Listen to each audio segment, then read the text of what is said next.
क'क्राझारनि बड'ल मुलुग सोलोंसालियाव गाबगोनां हाबाफारिजों खुंफुंजाबाय थामथि inter college youth festival. Bodo मुलुग सोलोंसालिनि सिङाव सामलायजानाय गासै गं 39 फरायसालिमाफोरनि फरायसाफोरनि बाहागो लाफैनायजों गाबगोनाङै जोबलाङो थामथि इन्टार कलेज युथ फेस्टिवला। फरायसालिमाफोराव फरायबाय थानाय फरायसाफोरनि गेजेराव गोरोबलायनाय खौसेथि आरो सोमोन्दोखौ गोख्रों खालामनायनि आबहावा सोरजिनायजों लोगोसे फरायसाफोरनि थाखोमानानै थानाय रोंगौथि दिन्थिफुंनायनि मोनसे जौसां जगायनायनि थांखिजों थांनाय 3 बोसोर सिगांनिफ्राय खुंबोनाय बायदिनो बे बोसोरावबो थामथि इन्टार कलेज युथ फेस्टिवलखौ थांनाय 7 नभेम्बरनिफ्राय जागायनानै दिनै 10 नभेम्बरसिम बड'ल मुलुग सोलोंसालियाव खुंनाय जायो। सानब्रैनि हाबाफारिजों खुंनाय बे फेस्टिवलाव गुबुन गुबुन फरायसालिमाफोरनिफ्राय बाहागो लाफैनाय फरायसाफोरनि गेजेराव थुनलाइयारि हारिमुआरि सावगारि एबा मुसुखा आखिनाय बादायलायनाय बायदि हाबाफारि लानाय जादों। दिनै जोबथा सानखालि फोजोबनाय हाबाफारियाव गाहाय आलासि महरै बाहागो लायो आसामनि केबिनेट मन्त्रि उरखावगोरा ब्रह्मआ। बड'ल मुलुग सोलोंसालिनि रेजिस्ट्रार डक्टर सुबुं बसुमतारीनि मासि लानानै दैदेननाय दिनैनि फोजोबनाय हाबाफारियाव बाहागो लानानै गुबुन गुबुन फरायसालिमाफोरनि बाहागो लाफैनाय फरायसाफोरनि गेजेराव थुलुंगाखांहोनाय बिबुंथि लाखियो। दिनैनि जोबथा हाबाफारिनि गेजेरजों गुबुन गुबुन बादायलायनायफोराव देरहासार जानाय फरायसाफोरनो बान्था राननानै होनाय जायो। मख'नाय जायोदि बे फेस्टिवलनि लोब्बायै थांनाय 8 नभेम्बर खालि मोनसे हारिमुआरि हानजा सुरनाय हाबाफारि लानाय जादों। बे हारिमुआरि हानजा सुरनाय हाबाफारिनि गेजेरजों गुबुन गुबुन फरायसालिमाफोरनिफ्राय बाहागो लाफैनाय फरायसुला फरायसुलिफोरा बर' हारिनि बायदि बायदि दोरोङारि हारिमु मावनाय दांनाय नेमखान्थि आसार खान्थिफोरजों लोगोसे गुबुन गुबुन हारिनि हारिमुखौ हानजा सुरनायनि गेजेरजों दिन्थिफुंनायखौ नुनो मोनबोदों। इन्टार युथ फेस्टिवल बेयो माबायदि हाबाफारि जानांगौ? गिबियावनो गोजोननाय थाबाय नोंथांमोननिसिम मिडिया पार्सन नोंथांमोननिसिम। गुबुन गुबुन बोसोरनि बादि थांनाय बोसोराव आरो बिनि सिगां बोसोरनिफ्रायनो जोङो खुंबोदों नैबे इन्टार कलेज युथ फेस्टिवल। बियो 3rd टाइम दिनैनि नैबे सोलिबाय थानाय बा दिनै लास्ट दिन। दा बयबो मिन्थिगौ दे इन्टार कलेज युथ फेस्टिवला मोनफ्रोमबो इउनिभारसिटियावनो सोलियो आरो बेखौ खुंनांगौ आरो बे खुंनाया मोनसे इन्टिग्रेटेड पार्ट इनसेपारेबल पार्ट अफ द एक्टिभिटिस अफ द इउनिभारसिटि। स' बे मेइन अबजेक्टिभ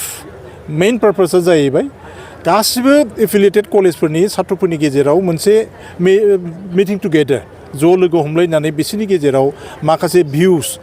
माखासे एक्सचेन्ज खालामलायनायनि गेजेरजों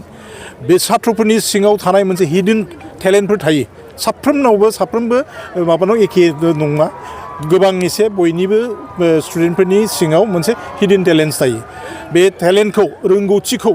बयनिबो सिगाङाव नुजाथि होनो बयनिबो सिगाङाव देखायनो थाखाय आरो बेखौ जोङो बाहेरायाव लाबोनो थाखाय श'केजिं जाहाथे बैफोरबादि हिडन टेलेन्टसफोरखौ गुबुन फरायसाफ्राबो गुबुनफ्राबो जाहाथे सोलोंनानै लानो हायो। नैबेनो जाहैबाय मेइन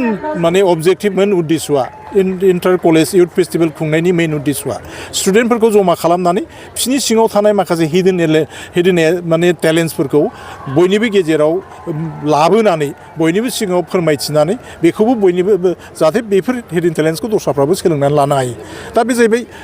आदान प्रदान आरो होनाय आरो लालायलायनाय माबाफोरखौ टेलेन्टसफोरखौ। दा मेइन उद्देश्यआ बेनो आरो फैयै फैयै दिनै लास्ट जोंना नैबे क्लजिं सेरेमनि सोलिगासिनो दङ आरो बेजों लोगोसे क्लजिं सेरेमनिजों लोगोसे प्राइज डिस्ट्रिबिउसन बबे कलेजा सोर बेसेबां प्राइज मोनखो सोरहा बेसेबां मोजां छात्रफ्रा गावबा गावनि रोंगौथिखौ देखायनानै मा प्राइज मोनखो नैबे क्लजिं सेरेमनि आरो प्राइज डिस्ट्रिबिउसननि गेजेरजों जोङो बेखौ बयनिबो सिगाङाव जोङो फोरमायगोन आरो बे मथेयैनो देग्लायनि जोंनि नैबे इन्टार कलेज युथ फेस्टिवला जोबसिगोन आरो बे इन्टार कलेजाव ओरैबायदि माखासे कम्पिटिसन दङ full of competitions of different events in different fields like culture, art and culture, tradition, games and sports, literary activities, and in some academic fields. बहुतखिनि माबा बेफोर फिल्डआव जोंना माखासे बादायलायनाय जायो बे बादायलायनायनि गेजेरजों माखासे साथ्रफ्रा गावबा गावनि माखासे हिडन टेलेन्ट्सखौ श'केस खालामनो हायो देखायनो हायो बयनिबो सिगाङाव आरो बेजों सोलोंलायनायनि मोनसे माबाया स्क'पआ फैयो जोंनि गेजेराव टेलेन्ट्सखौ माबायदि मोननो हादों सार पारफरमेन्सनि गेजेरजों पारफरमेन्सनि गेजेरावथ' जोंनि स्टुडेन्टफोरनि गेजेराव बिराद मोजां मोनसे कम्पिटिसननि गेजेरजों फैदों आरो बे मथै प्राइजखौ लानो हादों माखासेफ्रा गावबा गावनि रोंगौथिखौ देखायनानै बेस्ट अफ द बेस्टफ्रा गावबा गावनि रोंगौथिखौ देखायनानै प्राइजखौ मोननो हादों आरो दा बेखौ जोङो जोंनि नैबे प्राइज डिस्ट्रिबिउसननि गेजेरजों जों बेखौ बिदाय होसिगोन आरो दिनैनि दिनाव बेनिखायनो जोङो गोजोननाय मोनदों दिनै जोंनि बे बड'लेण्ड इउनिभार्सिटिनि 3rd inter college youth festival बियो 7 तारिखनिफ्राय जानानै दिनै 10 तारिख जाबाय सानब्रैनि हाबाफारि लानानै जोंनि बड'लेण्ड मुलुगसोलोंसालिया बे हाबाफारिखौ लानाय जादोंमोन बे हाबाफारिया खुब मोजां एबा मेहेरगोनाङै जानानै थांबाय दिनैनि बे जोंनि क्लजिं सेरेमनियाव जोंनि श्रीजुत उरखावगोरा ब्रह्म सार जोंनि अनारेबल केबिनेट मिनिस्टार जोंनि आसामनि सारा जोंनि नैबे हाबाफारिखौ सारा फैनानै जोबोर मेहेरगोनां खोथाफोरजों जोंखौ जोंनि फरायसुला फरायसुलि गासैखौबो एनकारेज खालामदों सारा आरो सारखौ खुब जोङो गोजोननाय बावो आरो जोंनि भाइस चेन्सेलर सार आरो डक्टर सुबुं बसुमतारी सार रेजिस्ट्रार सारमोना जोंखौ गोबां नैबे हाबाफारिखौ जाफुंहोनायाव गोबां सारमोना जोंखौ हेफाजाब होदों आरो नैबे हाबाफारियाव जोंजों बड'लेण्ड इउनिभार्सिटिनि एफिलिएटेड कलेजेसफोरा 40तासो कलेजफ्रा जोंजों बाहागो लाफैदों बिनि थाखाय जों जोबोद गोजोननाय मोनदों आरो नेक्स्टआव जोङो बिनिफ्राय साबसिन एबा बांसिन माने पार्टिसिपेन्ट्सफोरखौ मोनगोन होननानै आसा खालामदों आरो गासैबो फरायसालिमानि गोरायुंफोरखौ आंनि गोसो गोरबोनिफ्राय जोंनि बड'लेण्ड इउनिभार्सिटि स्टुडेन्टस इउनियन एबा जोंनि बड'लेण्ड इउनिभार्सिटि खुंफुं आफादनिफ्राय जों गासैखौबो गोजोननायखौ बावदों सारमोननिसिमबो गोजोननाय स्टुडेन्टफोरनि थाखाय गोबां हाबाफारि लानाय जादों जेरै जोंहा लिटारेरि सेक्सनाव लानाय जादों कालचाराव लानाय जादों बिदिनो ग्रुप डान्स जेरै फल्क डान्स कम्पिटिसन जेरै बिदिनो वेस्टार्न सल' गोबां माने हाबाफारिखौ माने गैयालाबो 15तासो बा 20तासो